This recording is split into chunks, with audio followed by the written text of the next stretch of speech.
Guys, back at you. I'm going to show you how I cut my bands. We've got the Gold Gems bands from the last video we bought at Walmart.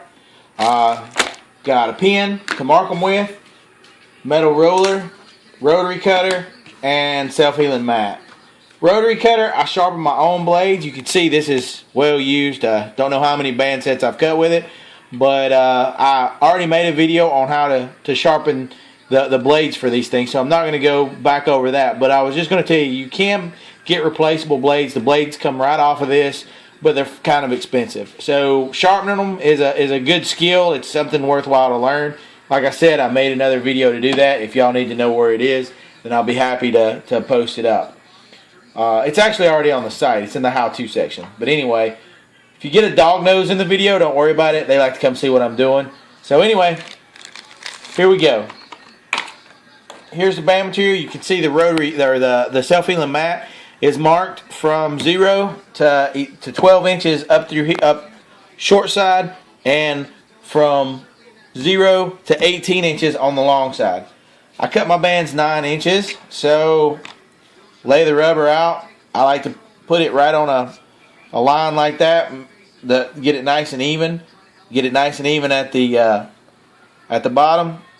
Once you've got it all laid out, take your ruler, and be careful not to move it once you get it evened up. But take your ruler, put it right on 9 inches, or whatever your measurement is. I shoot 8-inch active length, so I cut them 9 inches, and I draw 38 inches. I believe that comes out to something like 450 or so percent elongation, which is about where I want to be, but I would have to do the math again.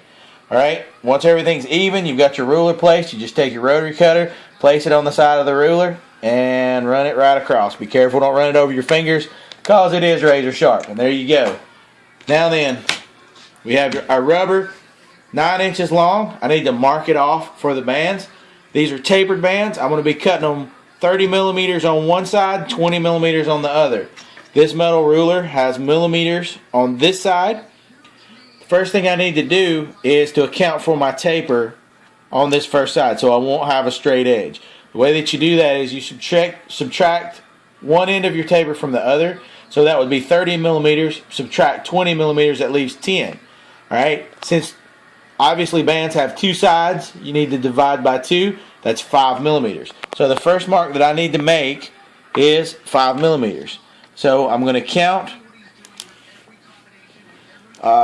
one. Let me go over a little bit, right about there, and then from the edge it's 1, 2, 3, 4. 1, 2, 3, 4, 5. Perfect.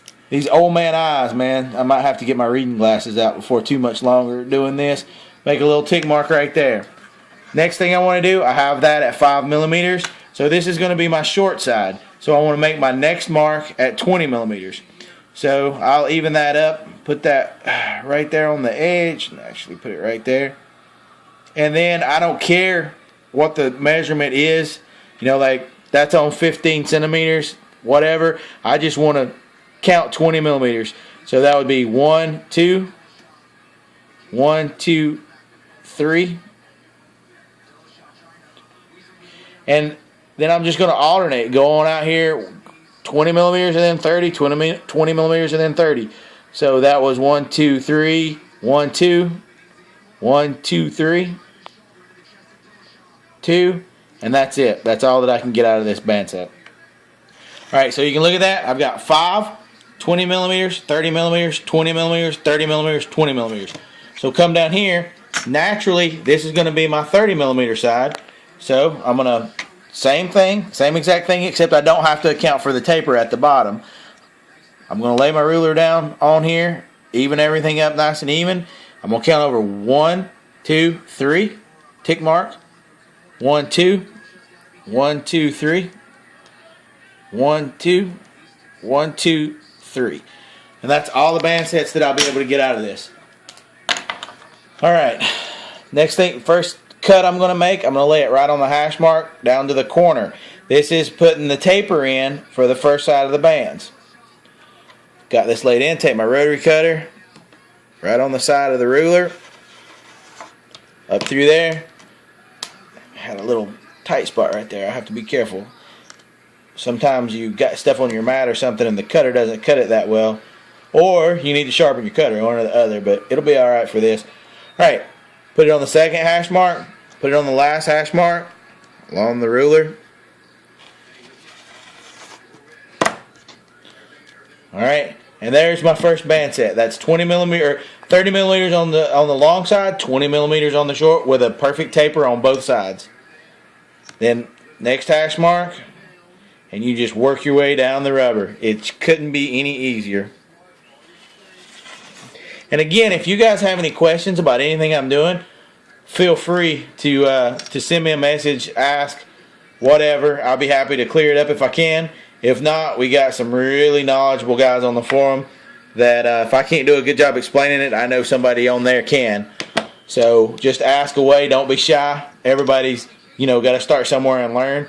But this is the way I cut my bands, and it works real well. I haven't had any problems with it, and I'm real happy with the performance. I'm real happy with the longevity. I think the most important thing is to keep your cutter nice and sharp so you don't get any jagged edges on your bands. And you can see that's cutting nice and smooth without having to bear down too much.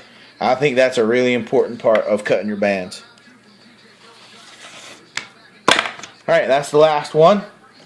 So, that's 1, 2, 3, 4, 5. Alright, now then, that's 5 band sets. So obviously you're going to want to cut 2 pieces off of this so you get an even number of bands. Cut 2 pieces, you get 10 bands for 5 complete band sets. You also get this little piece. Nothing goes to waste. This will be put in the scrap bag, and that'll be used for ties. And then you get this piece right here, which is also a slightly tapered band. And when you cut enough bands, you collect these up. This measures at the bottom about 23 millimeters, and at the top about 18 millimeters. That's about perfect for shooting 3/8 steel, in my opinion. It shoots them real good. So I save these pieces and just put them back in a bag, and when I get enough, I'll band a slingshot up with them for 3/8, or my wife shoots 3/8, and sometimes she'll shoot them.